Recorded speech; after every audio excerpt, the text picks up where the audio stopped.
The show opens in Tokyo on an ordinary morning with several people going about their daily routines. A hairdresser named Kayashima is about to board a train, wondering whether he should meet a certain person. At the same time, high school gym teacher Sai stands on the train platform on her way to work. She is startled when she comes across a man named Shirahama, who is her longtime crush. However, Shirahama doesn't seem to recognize her, and we learn that he is also waiting for the train. Not long after, the train arrives and all three of them step inside, along with several other passengers. Everyone is lost in their own thoughts and mentally planning out their days. But all of a sudden, an earthquake alert goes off, and chaos ensues as several people and items disappear. The train then enters a tunnel at high speed, followed by a loud impact sound that violently shakes the passengers. This causes them to lose their balance and fall to the ground. Sometime later, the train finally comes to a stop, and the passengers cautiously get up. They step out of the train, but are forced to find themselves in an unfamiliar forest. The crowd begins making emergency calls, but there is no signal either. As panic ensues, Shirahama introduces himself as a firefighter and assures them that everything will be fine. He then checks on each passenger one by one to ensure that no one was injured in the accident. Meanwhile, at the station, police discover that a train carriage has mysteriously vanished. They don't understand how something as massive as a train carriage could vanish without a trace. Could it have disappeared into the earthquake, sir? No,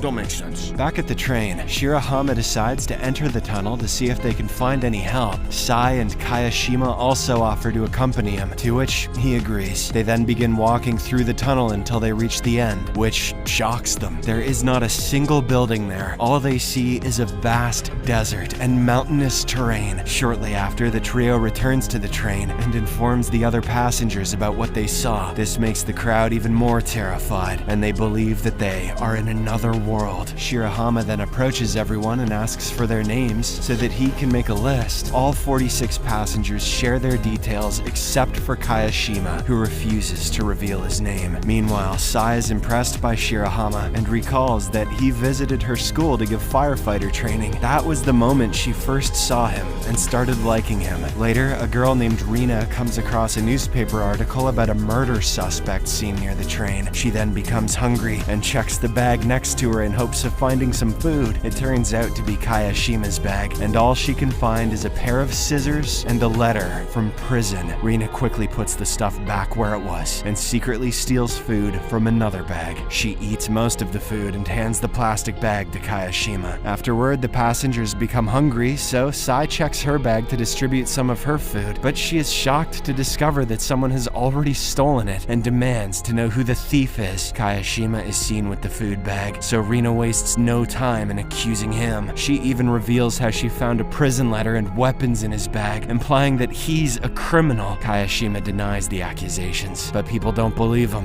and become scared. This greatly disappoints the poor guy, so he decides to leave the group and try to find his way home alone. Later, the group begins taking out whatever food they have and divides it among themselves equally. A vlogger guy records everything because of course there's one of those, and when he checks some of his earlier footage, he finds Rina stealing a bag of food. He immediately shows this to the others, and they're shocked to learn that Kayashima is innocent. However, Rina does not feel guilty and claims she didn't lie about the guy being a criminal. Sai and Shirahama are enraged at the girl and berate her, after which they set out to find Kayashima. Meanwhile, Kayashima wanders aimlessly until he comes across a dead-end ravine. He tries to inspect the surroundings when the ground beneath him suddenly crumbles, causing him to slip. Kayashima is now desperately clinging to a tree root on the verge of falling into the abyss. But, fortunately for him, Sai and Shirahama arrive just in time and work together to pull him to safety. Once he's safe, they apologize for not trusting him earlier and letting him go. Kayashima responds he couldn't care less, as he doesn't think of them as friends. The next day, the passengers are in a desperate situation as help still hasn't arrived. They begin scattering through the woods, hoping to find a way out. In the evening, a high school student reveals that he discovered a discarded can from a product with a manufacturing date of 2026. An old woman named Tanaka adds that he spotted Tokyo Bloom Tower, a structure scheduled for completion in 2026. Meanwhile, a botanist named Kato reveals that he discovered a plant that should not have been scientifically developed for another 30 years. Based on these facts, the group speculates that their train has traveled 30 years into the future, where civilization has collapsed. Uh-oh. Shortly after, an injured man arrives at the train and frantically explains that he had found a cart of drinks, but before he could bring it here, someone stole it from him. The group immediately suspects Rina again, but she insists that she's innocent this time. Regardless, they conclude that the thief must be among them, leading to accusations and heated arguments. Shirahama intervenes to calm the situation and sets up a tarp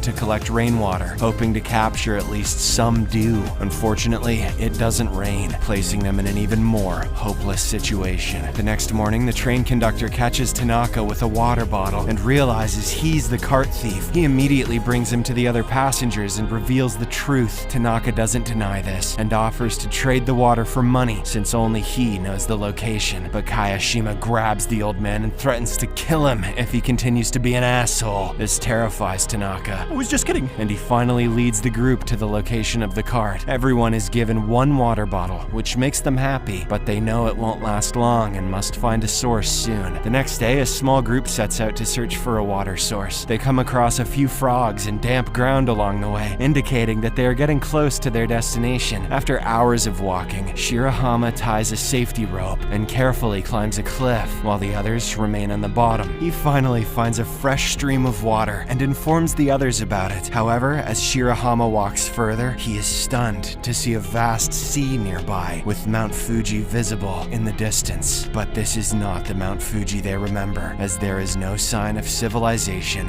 anywhere. Upon returning to the train, Shirahama shows the picture of Mount Fuji to the passengers. This leaves them shocked, as it finally confirms their theory of traveling into the future. They then begin recording tearful messages for their loved ones on their phones, in case they never return. Meanwhile, Sai approaches Kayashima, and they engage in a heartfelt conversation. During this, Kayashima opens up about his life, revealing how hard he worked to raise his younger brother, Tatsuya. He explains that their parents abandoned them, so all they had was each other. However, as a teenager, Tatsuya became involved in criminal activity, which eventually landed him in juvenile jail. Kayashima hasn't spoken to him since then, and it has already been 2 years. He reveals that the letter from prison was sent by Tatsuya, who is due to be released on the day of the accident. Upon hearing this, Sai comforts him and then attempts to record a video message to send to his brother, but Kayashima refuses, and soon her battery also runs out. This prompts him to call her foolish, but it is evident that he's beginning to develop feelings for her. Meanwhile, in the outside world, we see the families of all the missing passengers gathering at the train station, demanding to know their whereabouts. Tatsuya is also among them, and when he arrives at his brother's salon, he notices flowers left for him. This infuriates Tatsuya, who angrily declares that his brother is not dead. In another scene, Tanaka spots a mysterious person in the forest and takes off after them. This is literally just lost, but he soon returns and steals Kayashima's hairdressing tools. To continue his pursuit, Tanaka eventually comes back empty-handed, and Kayashima is furious at him for taking his precious tools. The old man explains that he saw someone wearing a cap who wasn't part of their group, but Kayashima doesn't believe him. This sparks a heated argument between the two, but it is cut short when it suddenly begins to rain. Everyone begins rejoicing in the water, but Tanaka declares that he's had enough and chooses to leave the group. The next day, Keito leads a foraging team to help judge which wild plants are edible and which are dangerous. Sai and Rina are seen chatting and collecting berries, when Sai suddenly becomes ill and collapses to the ground. It turns out that she has eaten a toxic plant that looked like edible berries. Fortunately, she didn't consume much, and Shirahama helps her vomit it out. Kayashima then notices Tanaka lurking in the background, observing everything. The next morning, the group begins to work together to prepare makeshift weapons for their survival. They craft pots made of iron boxes, cutlery from bamboo, and even sharpen ATM cards to use as knives. In the evening, they gather by the bonfire and begin eating soup made by the older ladies. But things take a different turn when someone notices a toxic plant in one of the soups. Keito takes a look and realizes it is an edible berry, but he's curious about how it got into their soup. Kayashima thinks Tanaka may have slipped it in when he was lurking earlier. He suspects the old man wanted to poison everyone, but accidentally put the berries instead. Kayashima wants to confront Tanaka, but Shirahama doesn't believe he could be the culprit. This leads to an argument between them, and Shirahama Shirahama eventually decides to go in search of the old man himself. A few hours pass, and he still doesn't return to the camp. This makes Sai worried, so she decides to go look for him, but Kayashima warns her that it's too risky to go alone and asks for her to wait. He teases her, referring to her as a Shirahama fan, but she denies it. Sai then shares the story of how she first met him, though he hadn't known about her existence until the train accident. Elsewhere, Shirahama is seen walking through the forest, searching for the old man, but he soon falls into a ditch and injures his leg. He begins calling for help, but unfortunately no one is around to hear him. The next morning, Sai decides to search for Shirahama, who still hasn't returned. Kayashima also decides to join her, but just as they're about to leave, Shirahama limps back to the site. He reveals that he couldn't find the old man, but managed to recover Kayashima's hairdressing tools. This makes Kayashima emotional, and he bursts into tears since the tools were gifted to him by Tatsuya, and now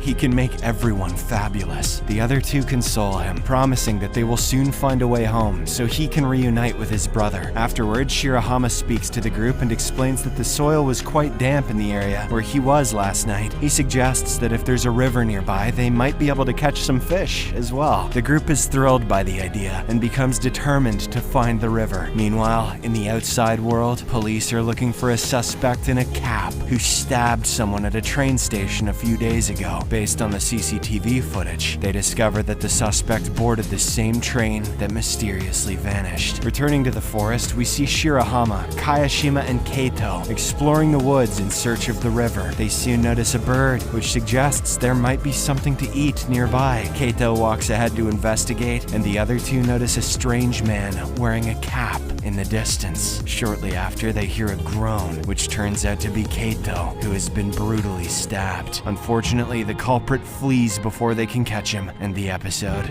ends here. Subscribe for more videos like this, turn on notifications, and leave a like to help the channel out. Thank you for watching.